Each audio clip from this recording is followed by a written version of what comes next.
Hello everybody and welcome to the channel. Today I wanted to make a video and have a discussion about 3 new suppressors I've picked up in the last month.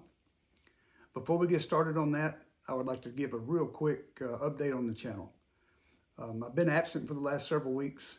6 weeks ago today, I had surgery on my lower back, and I knew that was coming, and I knew it was going to put me out for some time, but they told me that I shouldn't go back to shooting for 8 weeks. So I'm 6 weeks into my sentence now. I've got 2 weeks left and I'll get some parole. So with that being said, that means that the stuff that I was supposed to get finished a couple of months ago and was not able to, that stuff will be the first, the first things I deal with. One of those being the silencer comparison video. What I am going to do different with that, these 3 new ones that I've picked up, I'm going to add those to the comparison as well, and I'm going to separate them into 2 different groups. There's going to be like a K-can group and then a full size, so it'll be more of an apples to apples comparison. All right, let's get started. The 3 new offerings I have, 2 are from B&T and 1 is from Dead Air.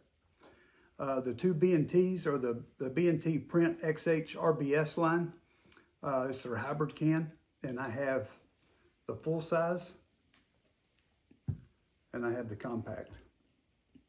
Okay, now these 2 both, they're Silencer Shop exclusives. The reason they have the black anodizing, and they come with the direct thread hub adapter. If you get them from somewhere other than Silencer Shop, you can purchase these. They come with the Surefire hub adapter, but they come in the raw Inconel, like the old Gen 1 here. They have the same print and everything. They're just not black anodized, and it comes with the Surefire hub adapter. Now, here's the difference in price. Like with Silencer Shop, you get the black anodizing, if that's your thing, and you get a free tax stamp. Okay, a free tax stamp. If you buy it somewhere else, you can get it for the same money, but you just have to pay your tax stamp. So basically, it's even. If you figure what one of these end caps here costs, what, 60 or 70 bucks, you can buy the Surefire adapter on B&T's website, I think for $275. So you're basically getting the black anodizing.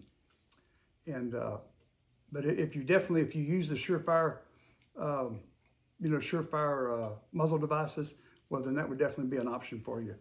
But like I say, there's really no difference in price. There's one, you get black anodized, and it comes with the direct mount hub, or you get the one that's in raw, and you get the Surefire hub adapter with it. So whatever works best for you. And here's the compact. It's the exact same thing as the full size. These what makes these interesting is that they're the H, and the XH stands for hybrid. They're a hybrid produced. You have 3D printed titanium, and then your blast baffle, and I believe your end cap are both 718 Inconel. I have heard in one source that this end cap stainless steel. I've only heard that one time. I cannot find that in any of the descriptions or anything, but I have heard that. I will say these are very cleanly done. I don't have a lot of rounds through any of these yet, but and I will give more of my opinion, when I get more time on them.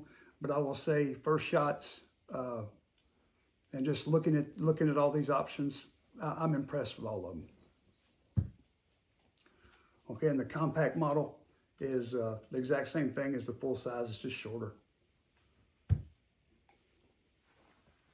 Now let's get into the Dead Air Lazarus 6. The 2 B&Ts are 5.56 cans. This Dead Air Lazarus 6 is a 6 mil can. This is their like hard use, low back pressure option that works with 6 mil or works excellent with 5.56 as well. The way I have it configured here, it comes with the Xeno mount. I prefer that greatly over the Chemo mount, personally. It's a full 3D printed silencer except the end cap, and it is the material that's made out of is Haynes 282. And it's the baffle designs, they're called their Triskelion baffle design. It's a very interesting geometry on the inner workings of this suppressor. it's a real neat option. I really like it. And the end plate is just, you can change it, you know, you have different dead air attachments you can put there. I don't know why you'd want to, but you got that. All right, not going to get too deep into specifics because you can go look up any website and get all that. But I did want to bring up that I weigh, when I first get all of my silencers, first thing I do is weigh them and log them. The full-size B&T is advertised to weigh 12.9 ounces. On my scale, it came to 11.5/8, so a little bit lighter than what is advertised. And then for the compact, it's advertised as 10.8 on the website, and I've got 10 ounces even. So, and I do believe that weight is supposed to be with the direct mount hub.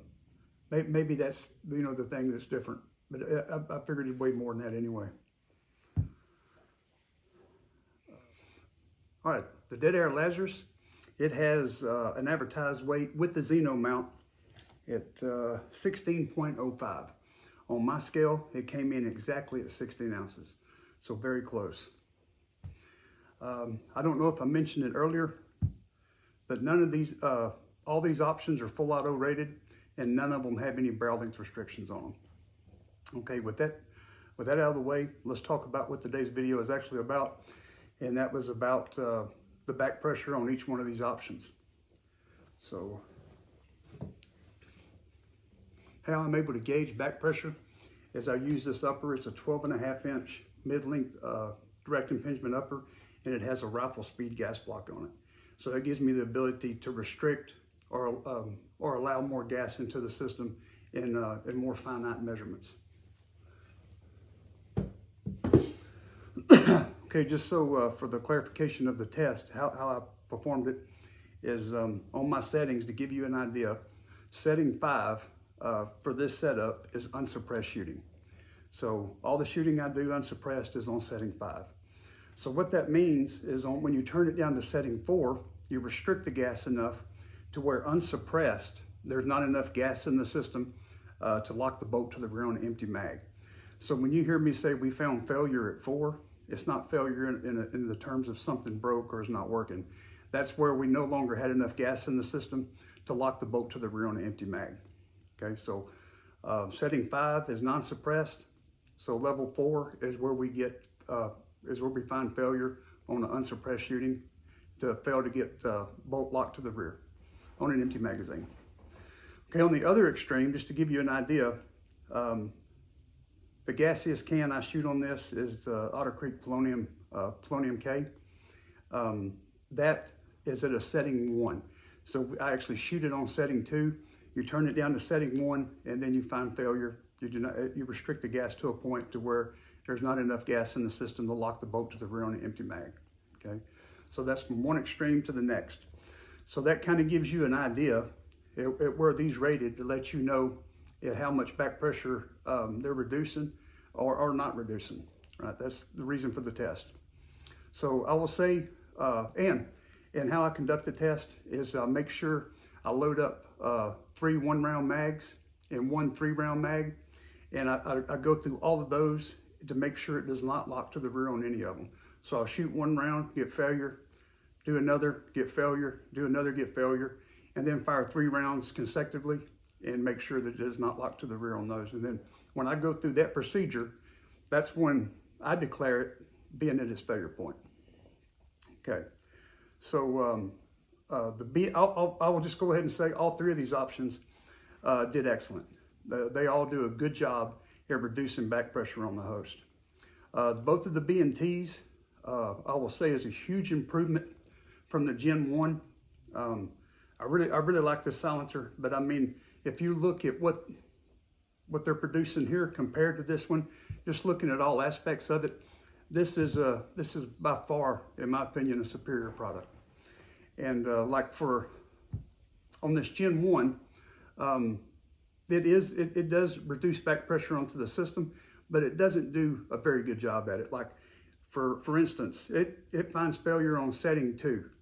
So just one above the Otter Creek's Polonium K. But with that being said, that's what it shows on the gas block, you know, as far as back pressure. But shooting it is it's pleasant to shoot. It, like a lot of low back pressure cans, it's like putting record delete on your gun. So I'm not bashing it at all. I'm just saying this third generation of the Print XH does a lot better job at reducing back pressure. For the full size and the compact, both of them, I found failure at setting 4, just like the non-suppressed setting. So that tells you that they're not, I don't know, I think B&T advertises like 1.9% or something. I can't quantify it to that level, but I'll say that it's minimal, okay? It's very pleasant to shoot. The Dead Air Lazarus 6, I found failure with it on setting 3. So just one below the non-suppressed setting. So still does an excellent job at reducing back pressure. Like when you're shooting it, it's hard to tell the difference in the two, you know, as far as just shooting. This, like I say, this is a pleasant to shoot as well, and it does an excellent job at reducing back pressure. As far as my other opinions on them, like I say, I have not shot them enough to form those opinions other than my first impressions. And I will say, especially with all the other information that's out there about them, man, I don't think you can go wrong with either 3 of these. I think you'd be good to go. I think you'd be happy with your purchase if you purchased either of them.